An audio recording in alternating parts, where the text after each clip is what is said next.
This is episode 14 of Pucks, Pots, and Properties. And as always, Mark Strand here with my co-host Danny Taylor. And we've got an amazing interview coming up today. We'd like to welcome the general manager of our Kingston Frontenacs, Kory Cooper. Thanks for joining us today. Pleasure, fellas. I know it's I've been following along a little bit with your show here with your podcast, and I guess it kind of fits right now this time of year for me to be available to jump on with you guys. So I appreciate it.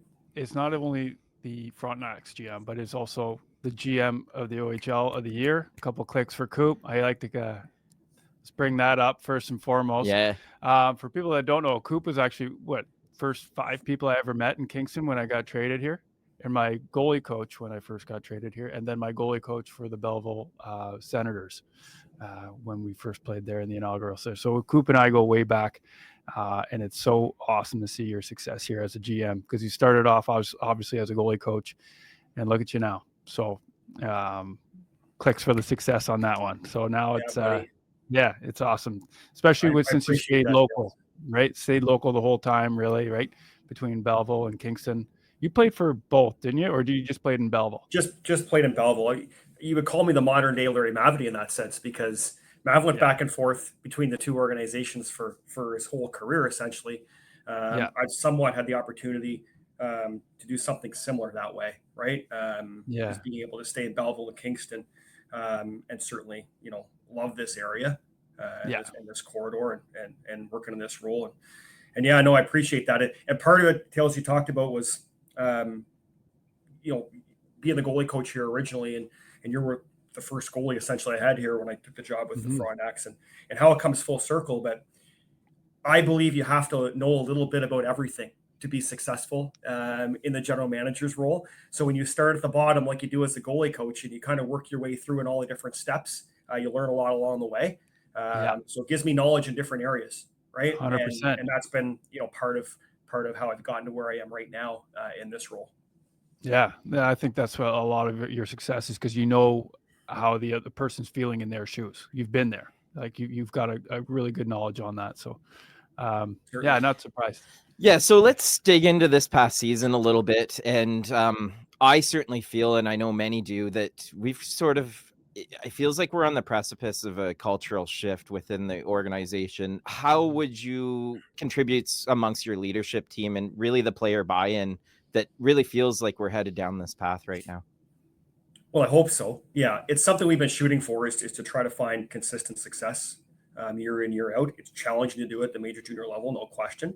And you do have to have some resets along the way. But probably the biggest thing from our standpoint is just the core values we put in place, right? And what the expectation is for players each and every day. And we got to be firm on that. Certainly we are. It starts with my assistant and I.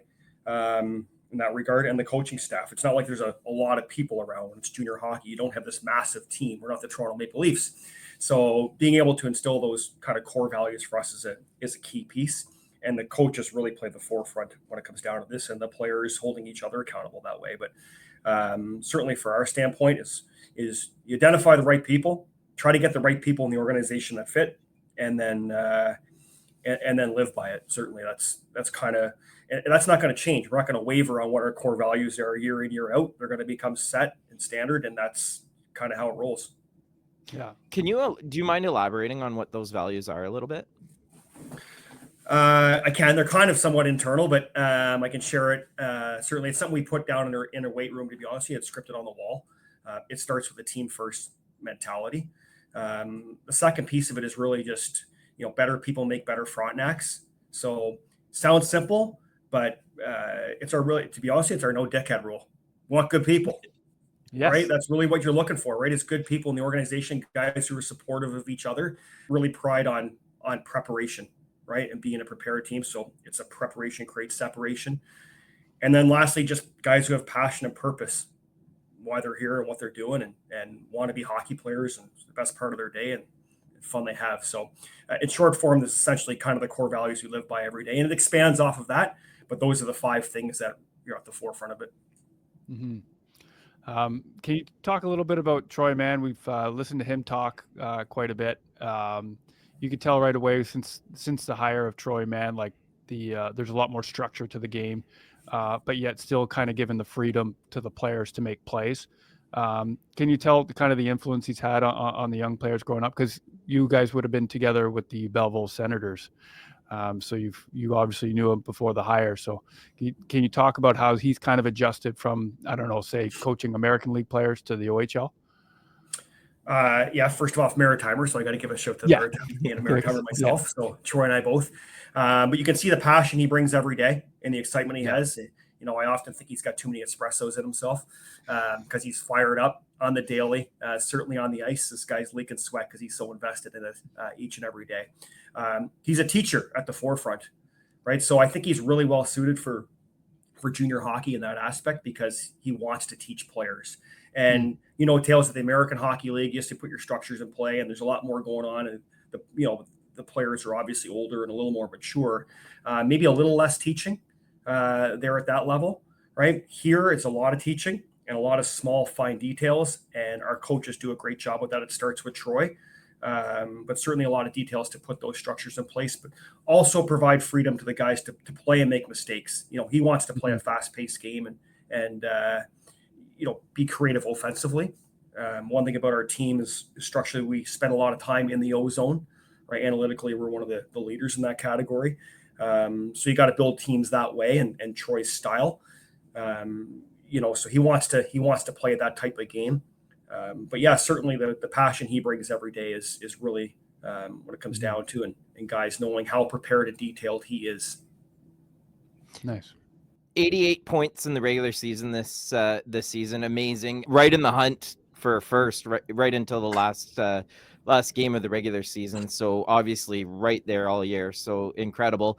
And I'm sure the list is long on this, but what strategic decisions were pivotal for this milestone this past season? I mean, that's a difficult one, but really it comes back to the changes we made along the way are to identify players that fit for the way Troy wants to play, right? And gathering those players as best we could. It obviously takes assets and whatnot that we've built up to be able to do that. But you have to find those guys, right? And yeah, there were certain players that we brought in here that just fit that mold. Maybe they weren't the the highest profile guys necessarily, but they were guys that fit our identity as a team. So I think that really for me is one of the big things. And again, we come back to preparation in detail, competitiveness, things that are extremely important, and just finding that consistency within it. So, you can't be successful in junior hockey when you play a lot of 3 games in 4 days or 3 and 3s or back-to-backs. You have to find guys who are competitively consistent, because if it's highs and lows all the time, you're just not going to get the points you need, right? So again, identifying the players that fit the system and guys who bring competitive consistency each and every day, it kind of be the big things for us to, be able to put a consistent season forward. Yeah. You talked about how you guys were analytically really good in the O-zone, but a lot of people maybe don't know that you guys were one of the best breakout teams in the league. Can you talk about that structure and how that's happened and kind of how important that is? It's huge. I mean, so Troy would say he has this 8-second D zone, system where we got to be able to kill plays in the D zone and exit within 8 seconds. And often we do. So part of it is, if you look at our system, the way we play what's called a 1-1-3 through the neutral zone, and it forces a lot of dumps to our goalies, right? So it starts with our goalie being able to get out and get handles, get exchanges, and exit, strategically. Certainly a lot of times, if you guys watch our team through the middle of the ice, right, with our centers, yes, there's different systems and structures based on the opponent who we play, and the preparation and detail goes in that with the staff. But we do want to exit. We want to exit quickly and get on the O zone and get in the attack. So we do spend a lot of time on the breakouts. They are important.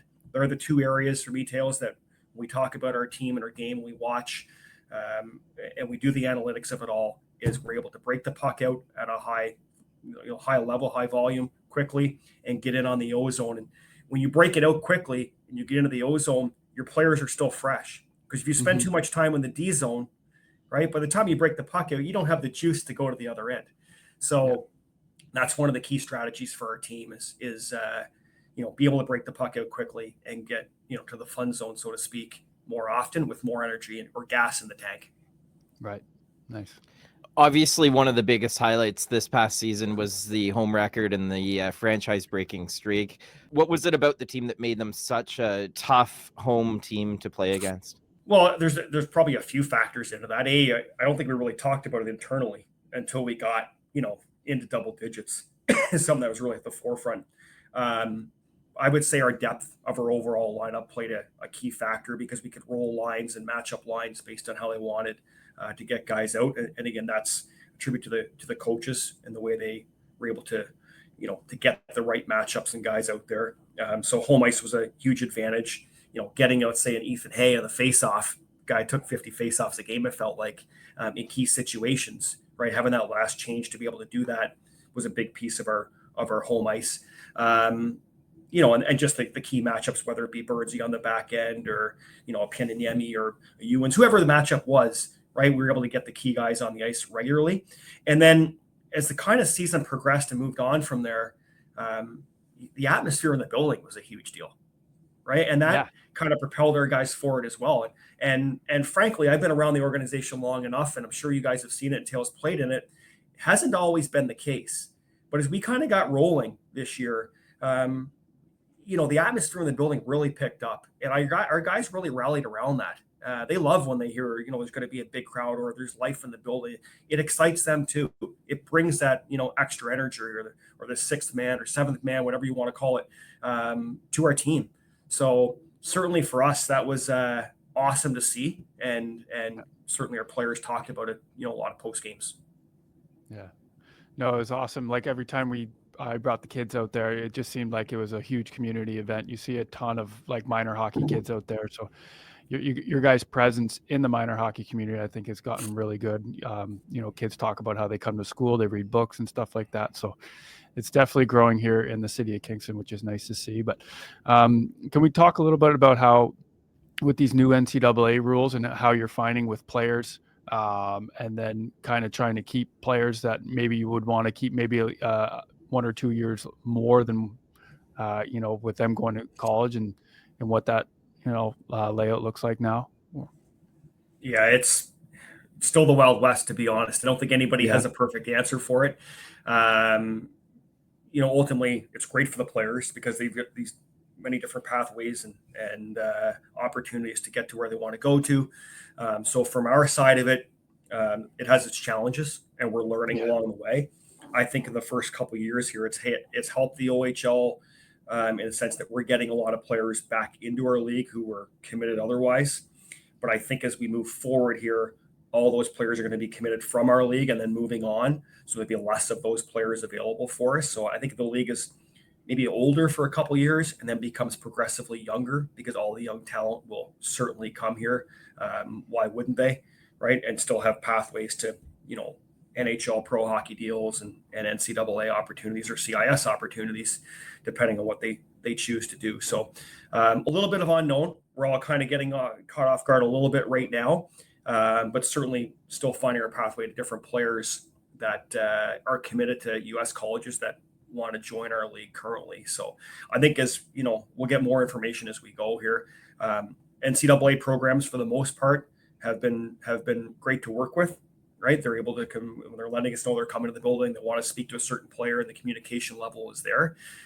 Hasn't been for everybody. There's certainly some teams that don't feel the need to maybe go through the junior team. Will just approach the player or the agent directly, and then you kind of find out what their plans are. So you got to be prepared for it. That's one thing for us is knowing that this could happen and having enough young players kind of in the system to fill those voids and developing. Should those scenarios hit. So I like to think we're doing a good job in player development here in Kingston. I know we are. I know we're treating the players to extremely high level in everything that they get and being here with us, and a great city to play in, that we're hoping to retain these players as long as we can because it's a great development opportunity for them, with a great staff. But again, at the end of the day, the players have options, and that is awesome for a player. We were players, so we understand that would be a great avenue or opportunity. So we respect those at the end of the day and their decisions, right? But hopefully they see Kingston as a great development pathway for as long as possible before taking that next step. So kind of in line with that, junior hockey's a bit unique than NHL pro hockey, where you can't lock down a star player for like a 10-year contract. How do you balance being competitive now versus still planning for the future? Well, it's got to go hand in hand. It always does. Certainly, the league is about development. This is, this is what this league is for. It's to create opportunity to catapult or vault you to the next stage, and that's not just for players. That's for coaches. That's for training staff, everybody, and those are wins, right? If coaches move on, or equipment manager, or a athletic therapist, let alone players, move on to the next level, those are awesome for the organization. Okay, it's a feather in the cap, so to speak. But you do have to balance it, and understanding that you need to have your young players getting opportunity to play, okay, and then being able to watch over your younger players who maybe didn't make the team but are on the cusp, and keeping in good connection with those guys. We have a guy on staff, Bob Breckles, who is our director of player personnel. Has the touch point for all of these guys, and he's keeping in communication and understanding these younger guys coming through that, they're playing the way we want them to play, and developing the right way, right? And then we get feedback weekly, essentially, on how those guys are doing.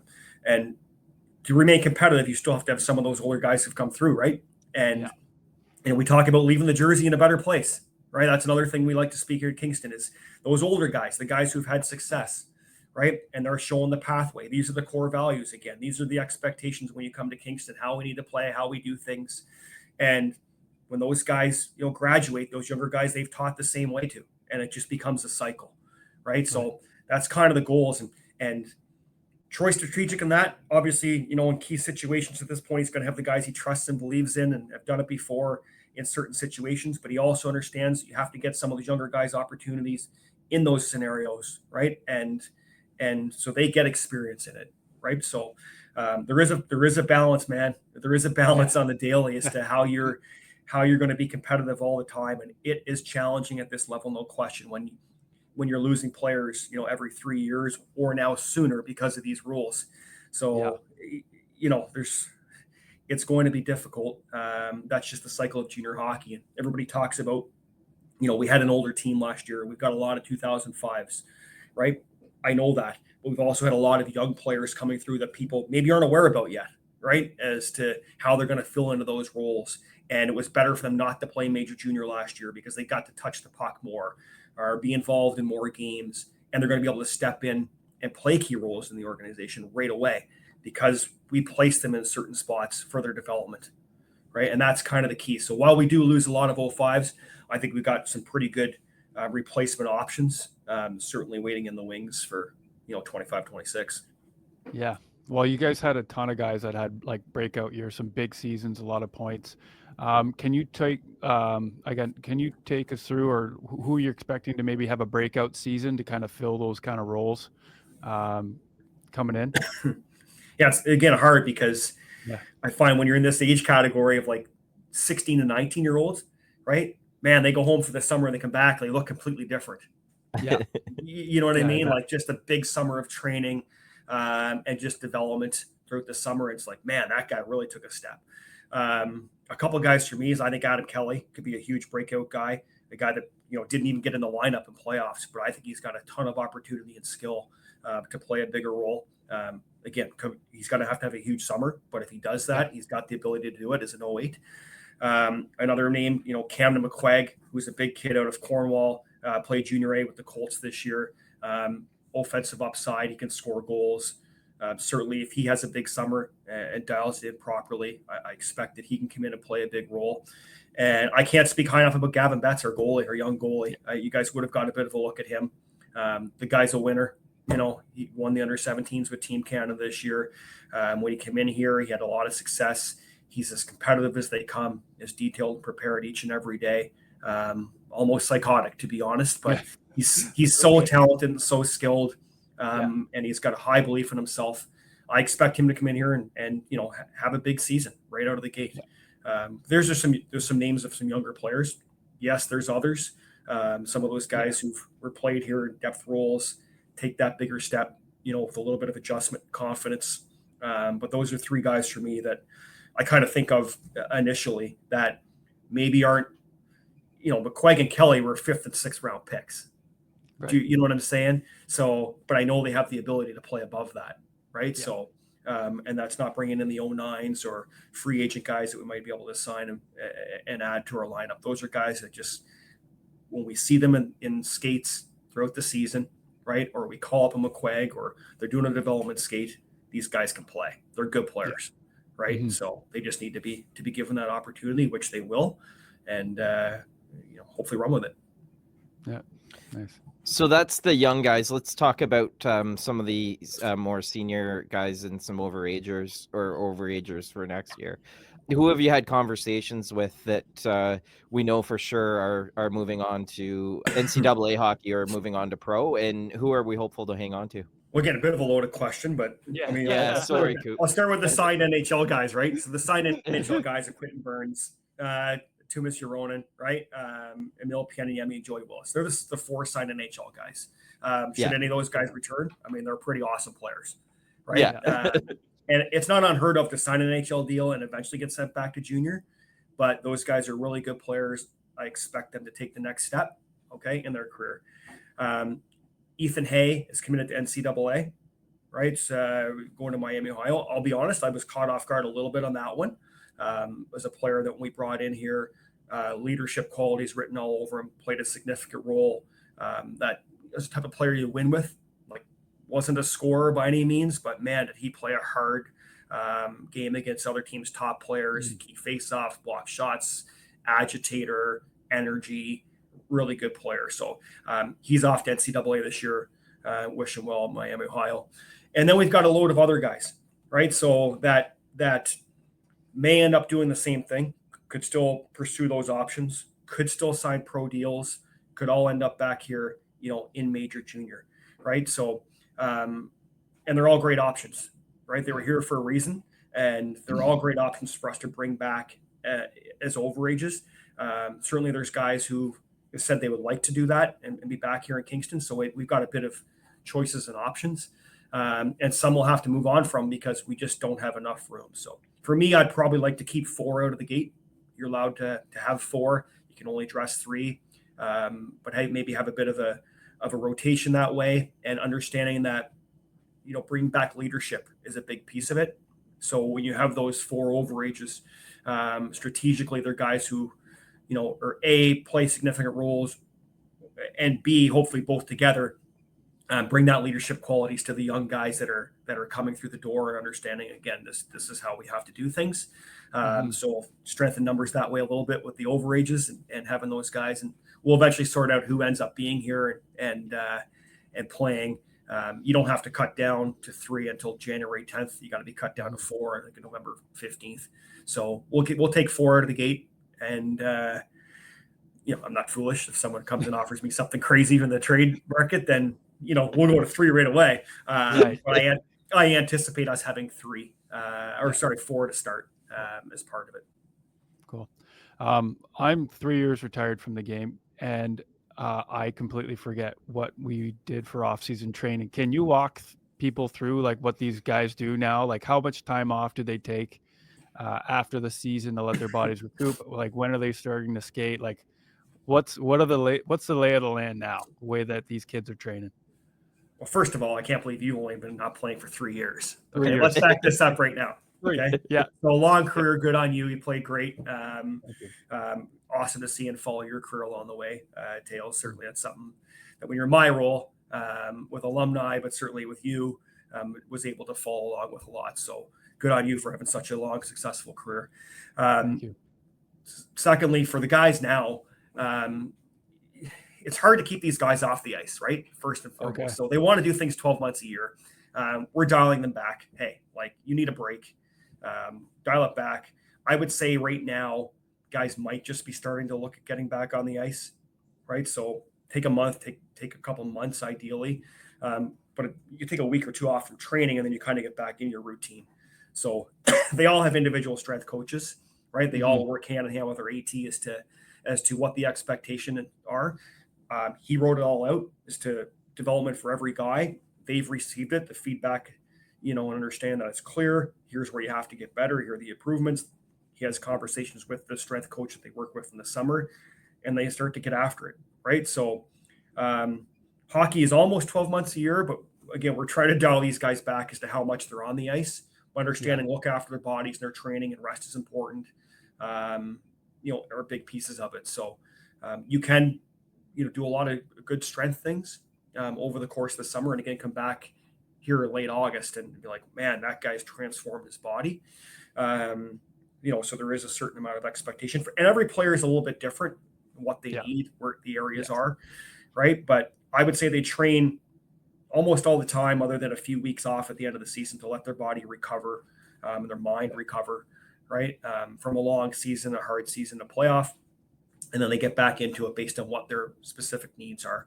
But every player is different that way, but they're all spending a lot of money in the summer, to be honest, working with high level strength coaches, and then eventually getting into their individual ice sessions and training. And, some guys will do shooting camps, some guys will do different skates with different coaches and skating coaches, and some guys will play shinny hockey. I know we probably spend a lot of time doing goalie sessions over the course of the summer as a piece of it. So that continues to evolve, right? And there's a lot of great options out there for players. And then we'll keep in touch with them to see kind of how their summers are going. That's a lot of time is on the coaching staff. They will handle that. But it's dialed in, man. It is dialed in with these guys. And some of these are challenging. I mean, they really are. They're a big commitment when you get to this level, right? Yeah. But again, you have to love it and have passion for it. I talk about those in our core values, because if you don't have a high passion and purpose to what you're doing it for, you're not going to do it. You're not going to do it to the level you need to do it for, right? Yeah. Right. You have to love it. So if you don't love it, right, then, you're not going to get better. It's got to be fun. If you don't find that stuff fun and have passion and want to be doing it, then, it's probably not going to turn out at the end of the day. No. So these are guys at this level that's what they have, right? That's what they want to do. Right. So it's not work to them. They just love being in the grind, right? And getting after it and getting on the ice and working on ways to get better. Right. Yeah. Not for everybody, certainly, at the end of the day. No. Right. But that's why the margins are, yeah. That's why the margins are so small. It's so small. Yeah.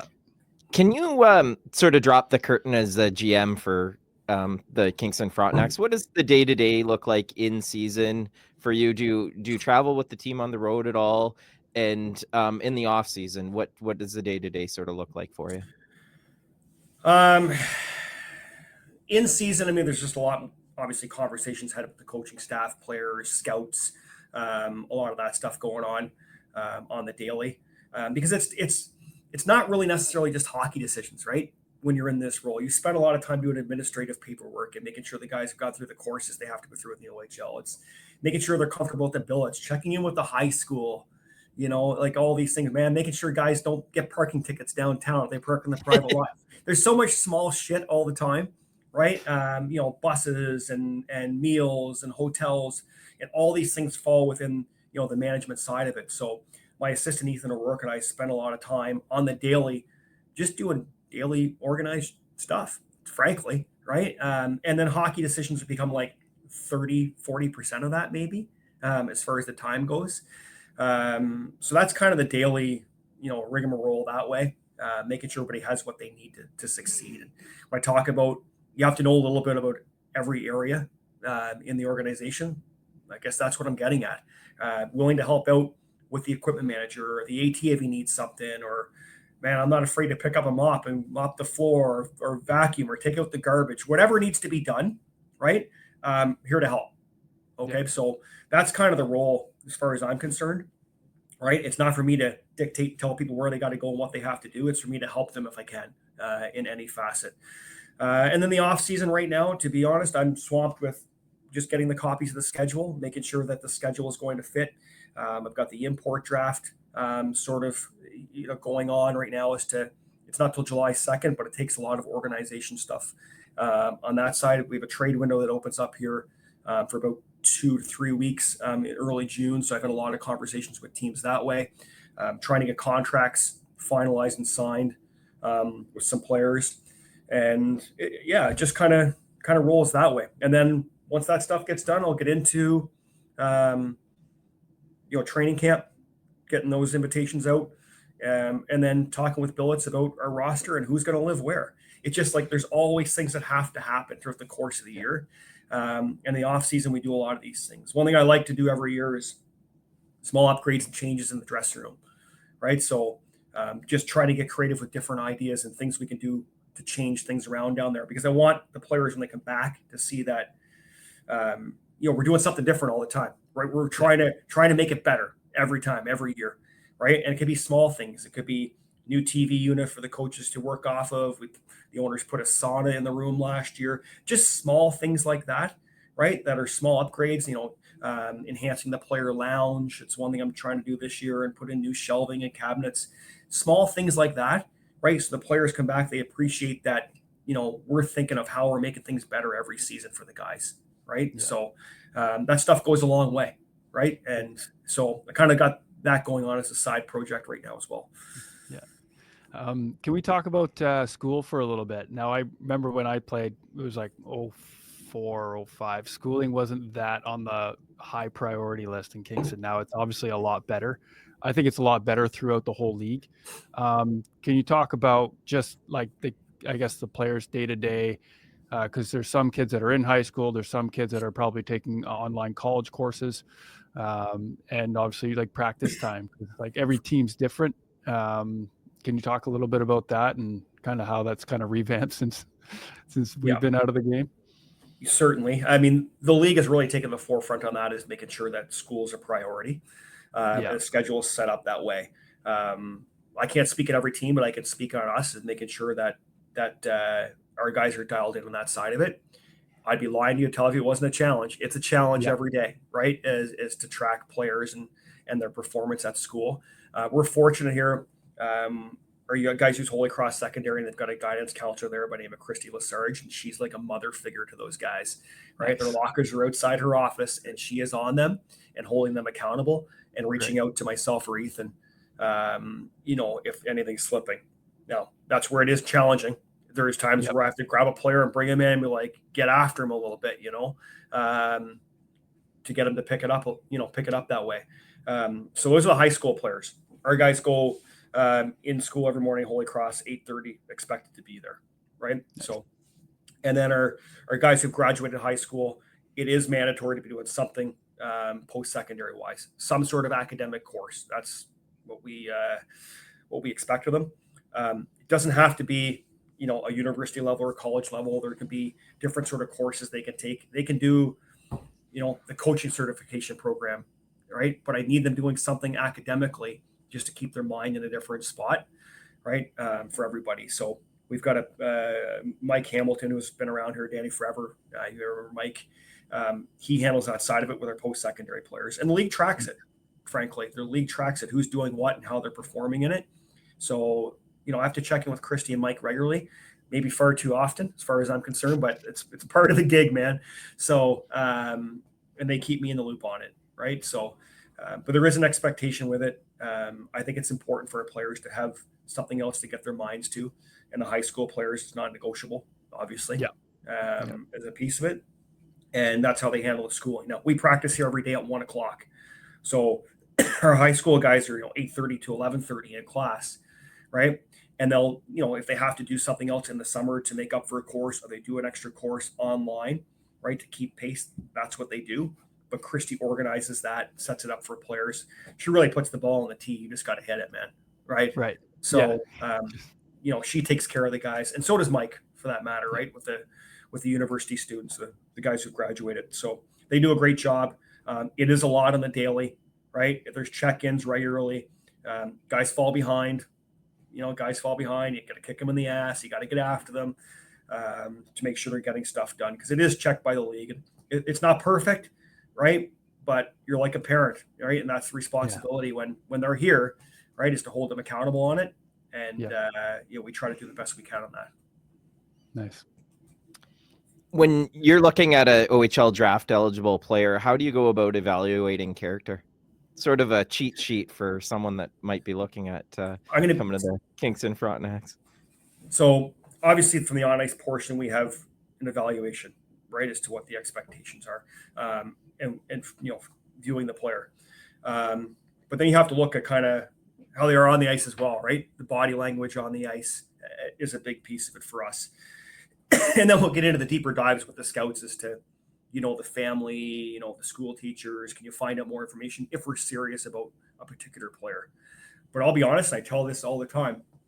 When I go to minor hockey tournaments, right? Or it doesn't matter what level. I'm watching the U14 OHL Cup. I'm at the U16 OHL Cup. I just pop in a rink. Often just watching hockey, I will start with the parents. That's a starting point for me, right? And I tell you right now, I've seen some parents that just get off the charts. Okay.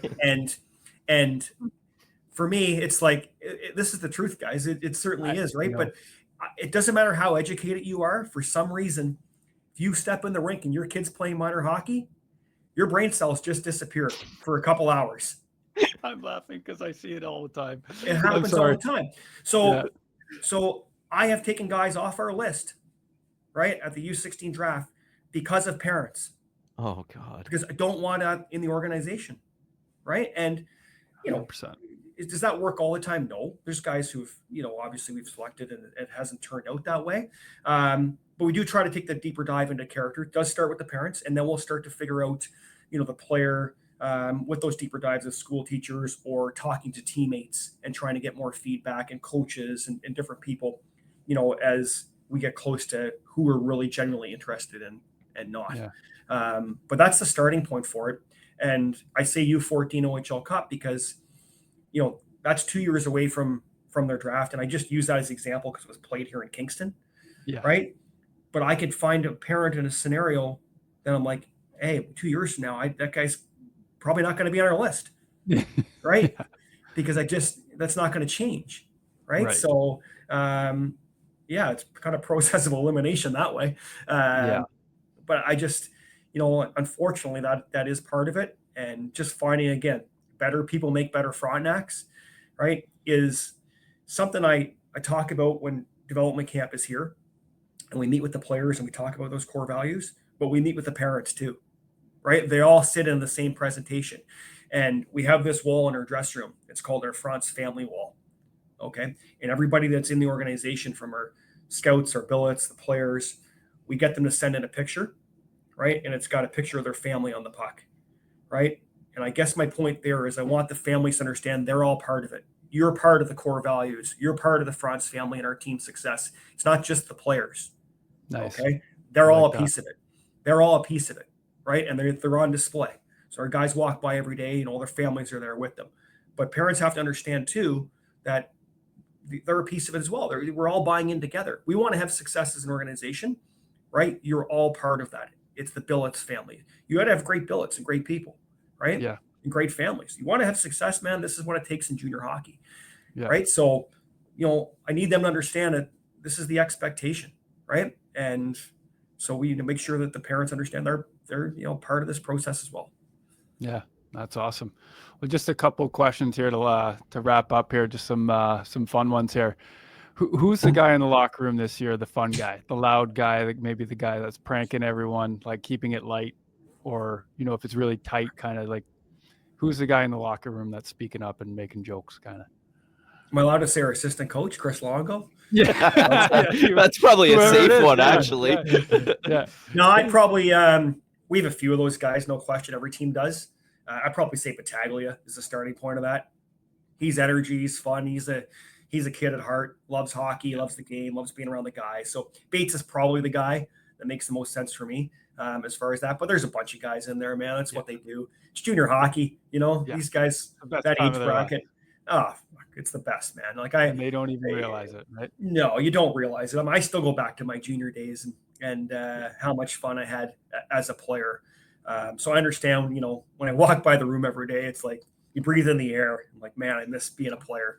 But yeah, there's a lot of guys that way in the room. But Bates is the guy that comes to my attention because he's obviously a top end player in the league, and guys will follow his lead. But he's a goofy, fun-loving guy for sure. Yeah. 2 seasons from now, what do you hope this conversation would look like?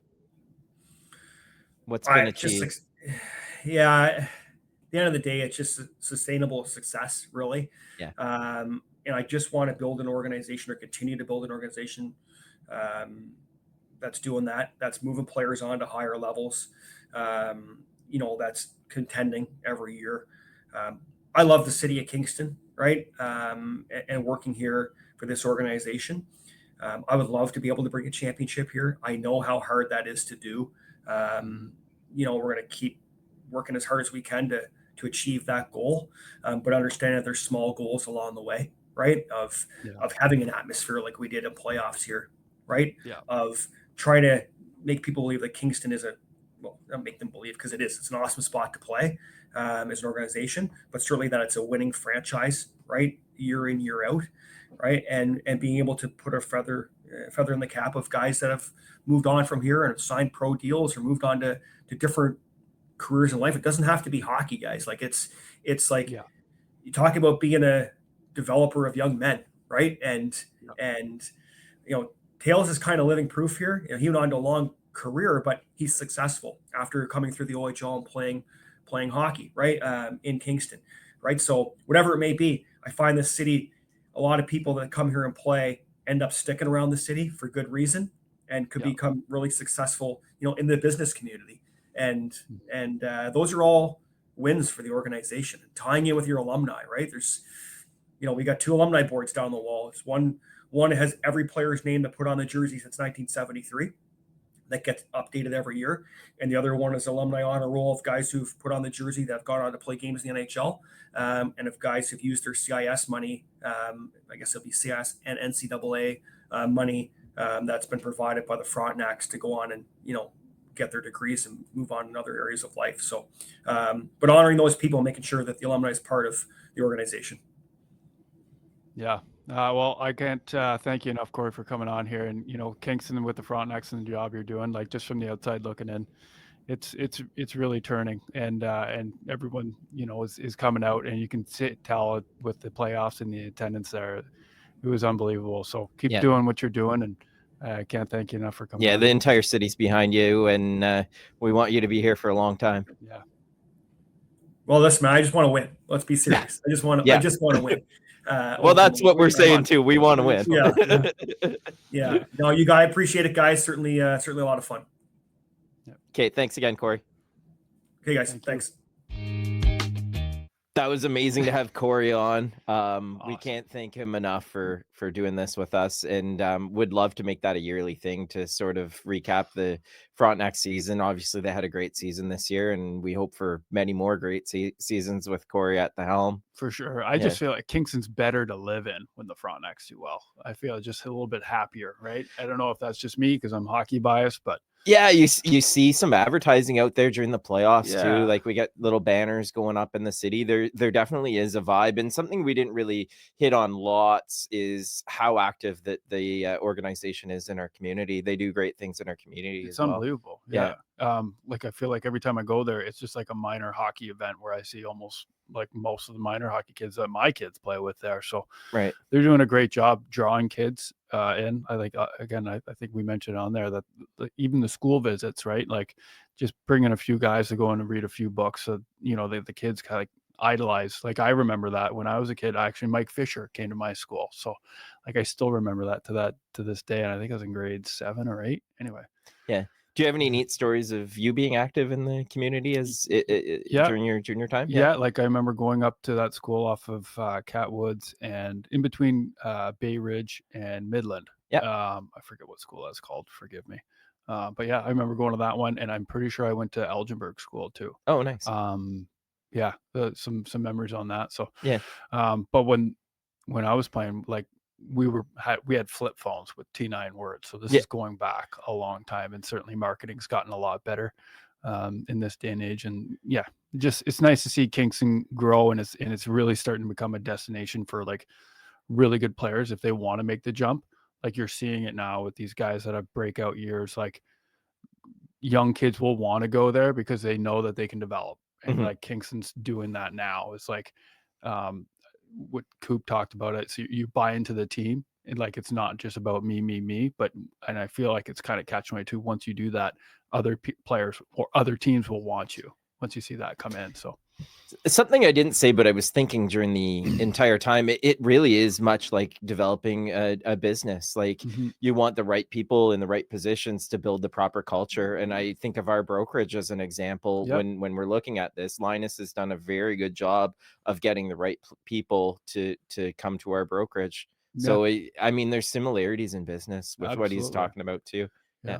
No, it was awesome. Great guest. And Yeah. hopefully we can do it again. Yeah, I after would they love win to a have him cup. back, Can you yeah. imagine seeing the Frontenacs win a cup? Can you imagine getting him on after that? Oh, We might have to do a live for Yeah, that one yeah. at a pub or something. Yeah, That that'd would be great. that'd be wicked. Anyways, real estate talk. What do Sure. you what are you feeling in your business right now, Dan? Waterfront coming up. Yeah. Yeah, a lot of stuff that's expired from last year that's actually selling. That's what I'm seeing in the waterfront. And then obviously it's certainly a buyer's market though, from Yeah. what I'm seeing. Yeah. We're seeing that with the numbers as well.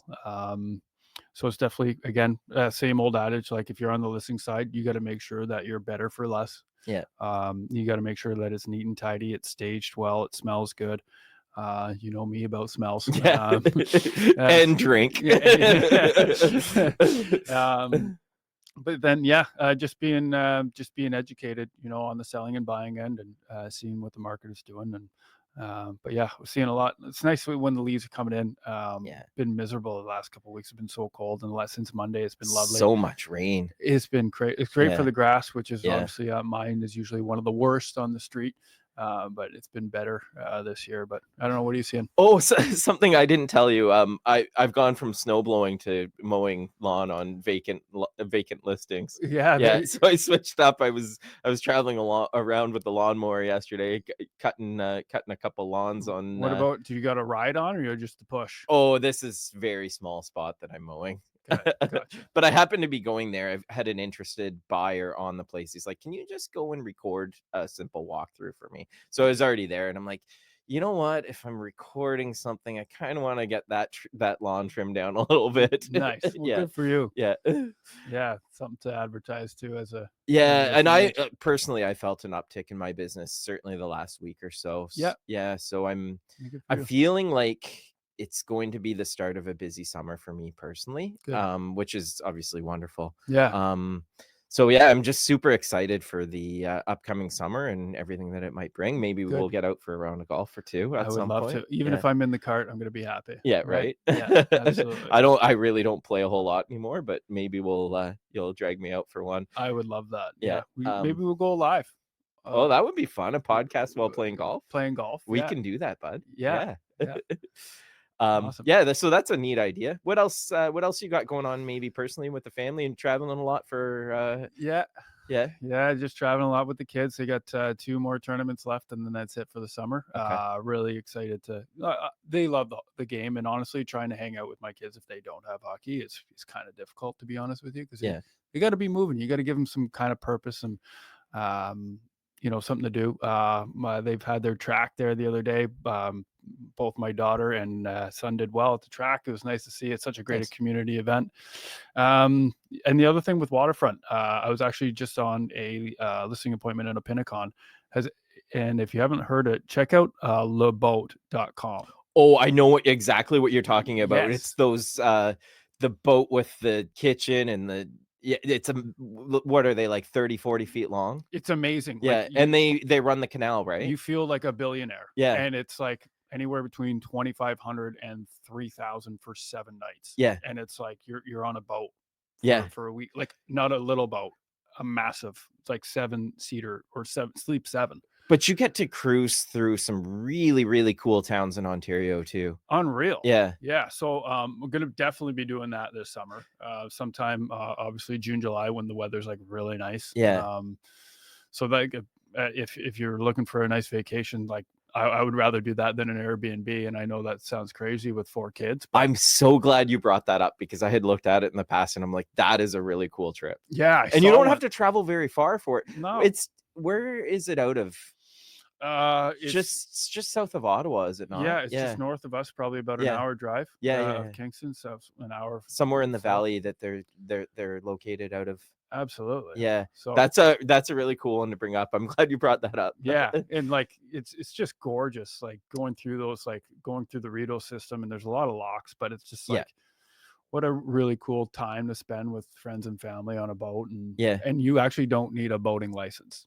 Just so you know, you do not need a boating license to drive this thing. So I used to manage a marina, and I knew that, and I find it crazy for one of these huge boats that you're Yes. going out with a boating license. I have mine, Yeah, but little fishing boat. how long do you license. how long do you think the training is that they give you? It's got to be at least an hour that they're giving you on there, because you gotta get that thing docked too, right, at night. Yeah, I don't know. Like the thing, you'd feel like a billionaire on those things. All like it's how big are they? 40 feet? They're huge. Yes. There's different models, so Yeah. I think it probably ranges from like 30, 40 feet. Yeah, Yeah. that's crazy. But yeah, sign me up. I'm Yeah, excited for that. I want you to take a lot of pictures and videos for that. Yeah. Yeah. Can we talk about hockey for a second? You mean NHL hockey? NHL hockey. Sorry, I know we've talked a lot Yeah. about So sports. it's really looking, and I hope this dates well. It's really looking like a rematch for last year. We had Florida get through last night. This is being recorded on Thursday, May 29th, because sometimes we have a little bit of a lag getting it out there. Mhm. Florida closed their series last night in advance, and God, I hope by the time this airs, Edmonton's through and we have a rematch. I can't wait for the and my kids are the same way, NHL face-off too. You know, so they go so behind the scenes, and I think they've done it more of it because the first one was such a hit. That season's going to be unbelievable, especially obviously, and a couple clicks if Edmonton goes through to the final. To see that will go down as one of the all-time classics. Like we saw that with Pittsburgh, Detroit, right? They went back to back and then won one, lost one, and then obviously with Florida, they did the exact same thing. They lost one, then won one. So here's my hope. Obviously, Edmonton gets through. Me too. And they win. Yeah, me too. And there's a rubber match next year, and they go 3 years in a row. So that we can break up the 1-1 tie. And hopefully Edmonton wins a year out again. Okay. Yeah. That's my wish list. I know. Yeah. Either that or Montreal gets really good in a hurry, but which seems unlikely. Or Toronto, because Grandma needs a cup win. Someone needs one, right? Whether it's Montreal or Toronto. No, just my grandmother. Just Toronto? Yeah, Toronto for Grandma. You really want to go down that conversation of Toronto fans just thinking that they... No, it's only for my grandmother, Danny. Only for your Yes. You realize we're like 2 hours away from Leafs Nation, the most psychotic hockey fans in the whole I know, that's why it's only for Grandma. Okay. So she has this, I forget what it is. It's some sort of doll with a Grandma, not a Montreal jersey, a Toronto jersey on. And if they're not doing well, she'll move it. And in game 6, when they won, she put it in the closet. So she left it in the closet. She's obviously like a big sports fan. She left it in the closet apparently for game 7, and it didn't work. I told my mom she should have just thrown it out of the house. Are you blaming game 7 on your grandma? Oh God, no! I don't blame anything on my grandmother. Putting this thing in the closet. That would be awesome. Yeah. Superstition in sports, whether you're a fan or an athlete, are just outrageous. Wanted to ask Kory about some of the superstitions with these players, but some of it's like very taboo. Like not a lot of people gets out. Yeah, and it gets so weird. It does. Yeah.